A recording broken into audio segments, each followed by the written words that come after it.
favorite cable sports channel, except GSMC Sports Network is absolutely... Hello everyone and welcome back to another edition of the GSMC Fantasy Sports Podcast segment. Sorry, I got mixed up a little bit there. But we are about to switch yet again to another set of betting odds. This time in a sport that's already going on. It is after the All-Star break in this particular sport. And we are looking at the top 5 in terms of betting odds because they are very even. And this could be any team's race.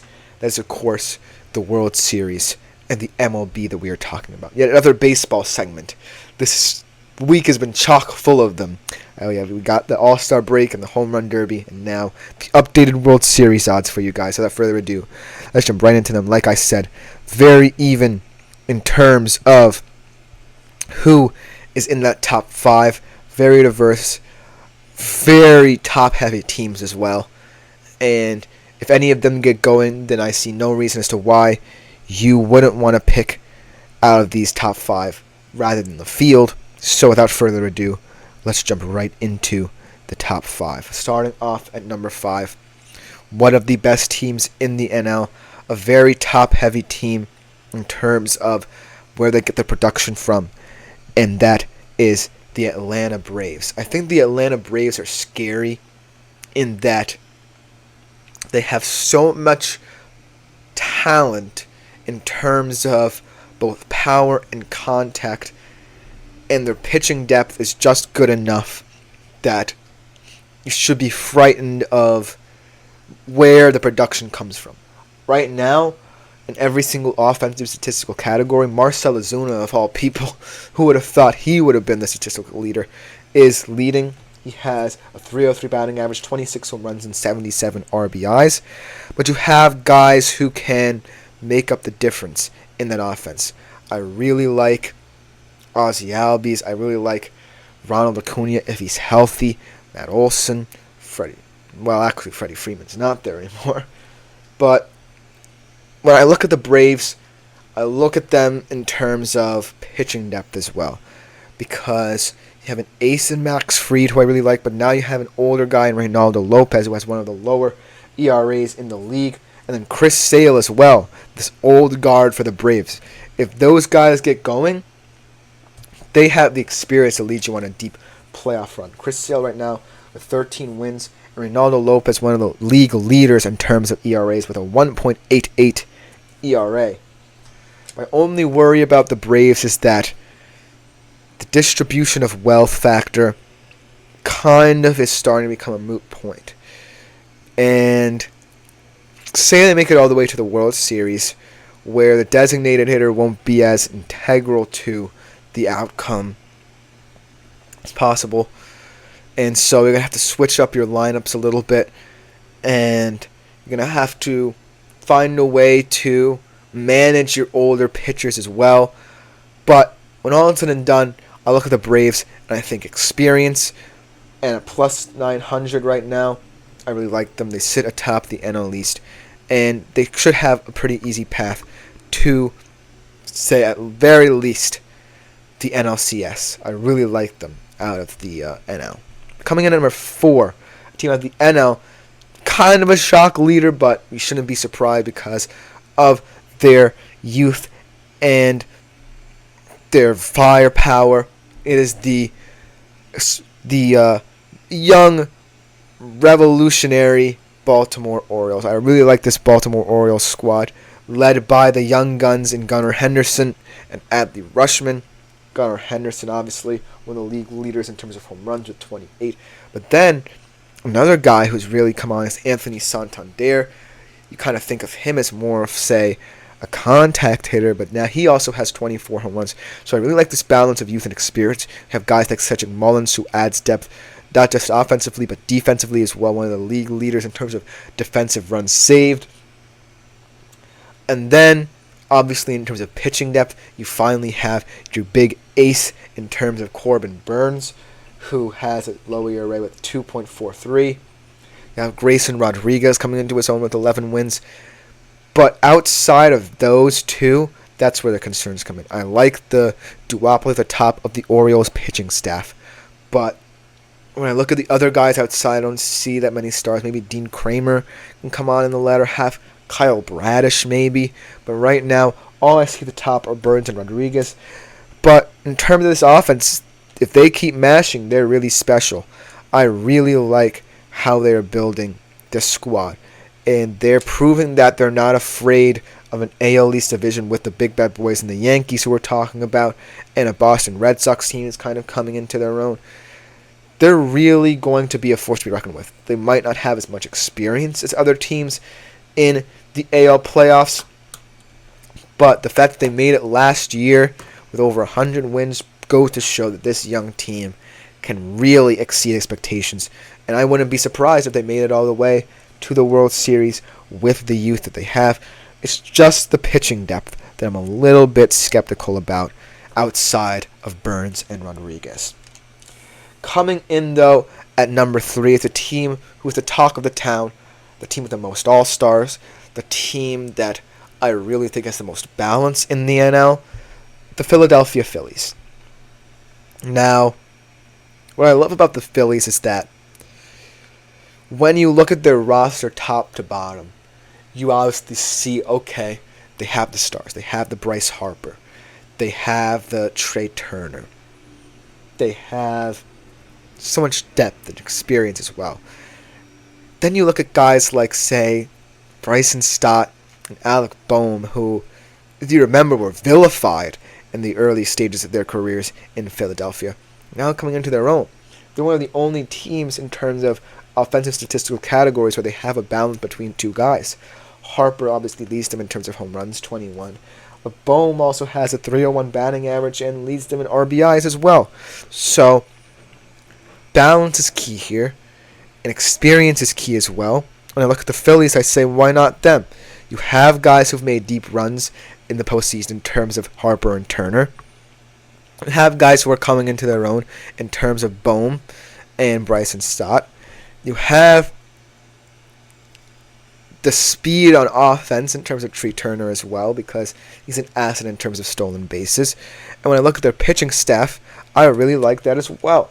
Zach Wheeler, one of the better pitchers in the first half of the season, 2.70 ERA, 126 strikeouts as well. Aaron Nola as well, coming into his own again. He's always been one of those guys who, if he's consistent, he's one of the better pitchers in the MLB. Then I look at Ranger Suarez, who's had a good half, 10-4 record for them. And I really like what the Phillies are building here. And in the NL, where the only teams who are really scary are the Braves and another team who we're going to talk about. Don't necessarily want to spoil them, but you should know who I'm talking about. I think this is a wide open NL, and I think the Phillies are definitely a team that could be prepared for that. Solid bullpen with Alvarado, Strahm, Hoffman. I really like the outlook for the Phillies, and the sky's the limit for them. One of the best teams in the league, 62-33, and the best record in baseball. And all is said and done, I could see them lifting that World Series trophy.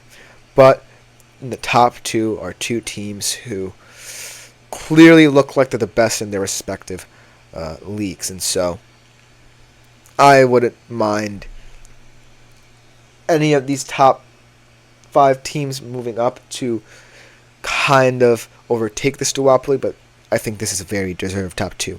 Coming in number 2, obviously, the New York Yankees.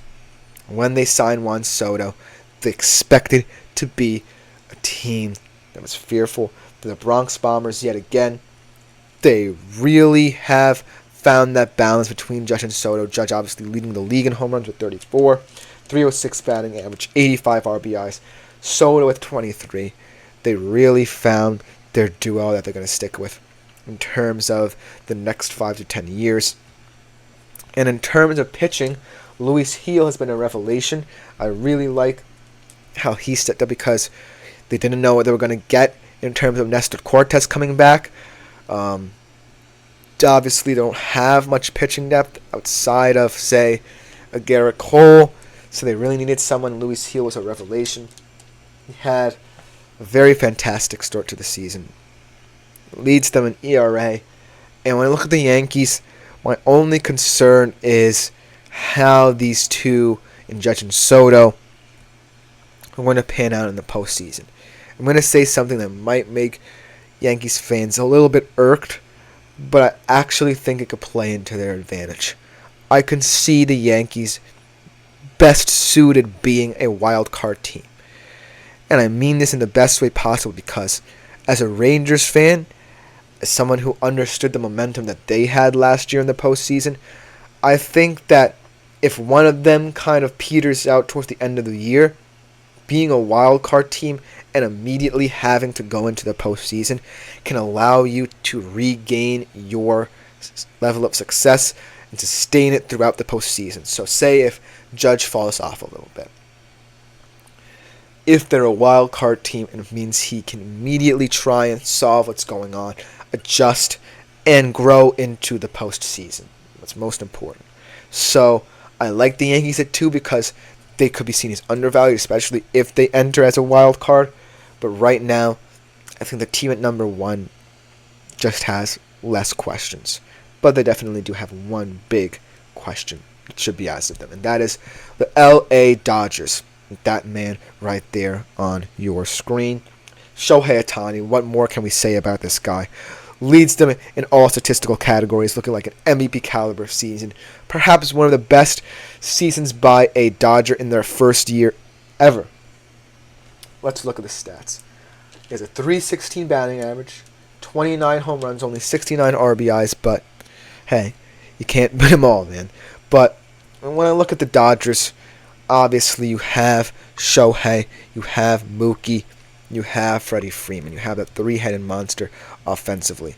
And then when you look at their pitchers, you have kind of this experience but kind of more role player type guys. You bring in Tyler Glasnow from Tampa Bay. He's off to a great start. But when I look at this team and see who they have, they definitely have the profile offensively to sustain a guy like Shohei Ohtani. They have, outside of their top 3 guys like Teoscar Hernandez, Will Smith, Gavin Lux that I really like. And so, I'm not necessarily worried about their depth. I'm more worried about whether or not this offense becomes a little bit too Ohtani-centric at certain times. If they get into the postseason and some of their hitters reach a slump and they're not necessarily producing, will Ohtani kind of fold under that pressure if his other teammates aren't delivering, or will he rise to the occasion? Because at the end of the day, Ohtani's going to be an all-world player no matter what.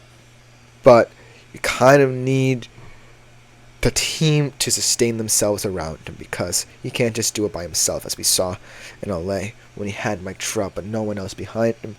So he moves to Los Angeles, across town, to basically win a World Series. That should be his ultimate goal. But it's all said and done, I'm really, really looking at Shohei Ohtani as one of the better players. But before we go to break here, I do want to add a dark horse. One of my dark horses, have the Cleveland Guardians, man. At plus 1,500, that's a good value.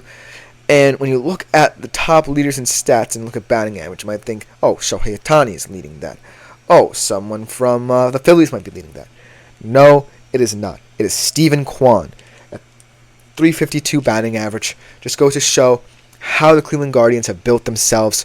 Steven Kwan being kind of that sabermetrician's best friend kind of player who hits for power and contact, mainly to get on base. And then you have a guy in Jose Ramirez who's sustained his level of power and hitting for power. We saw him in the home run derby.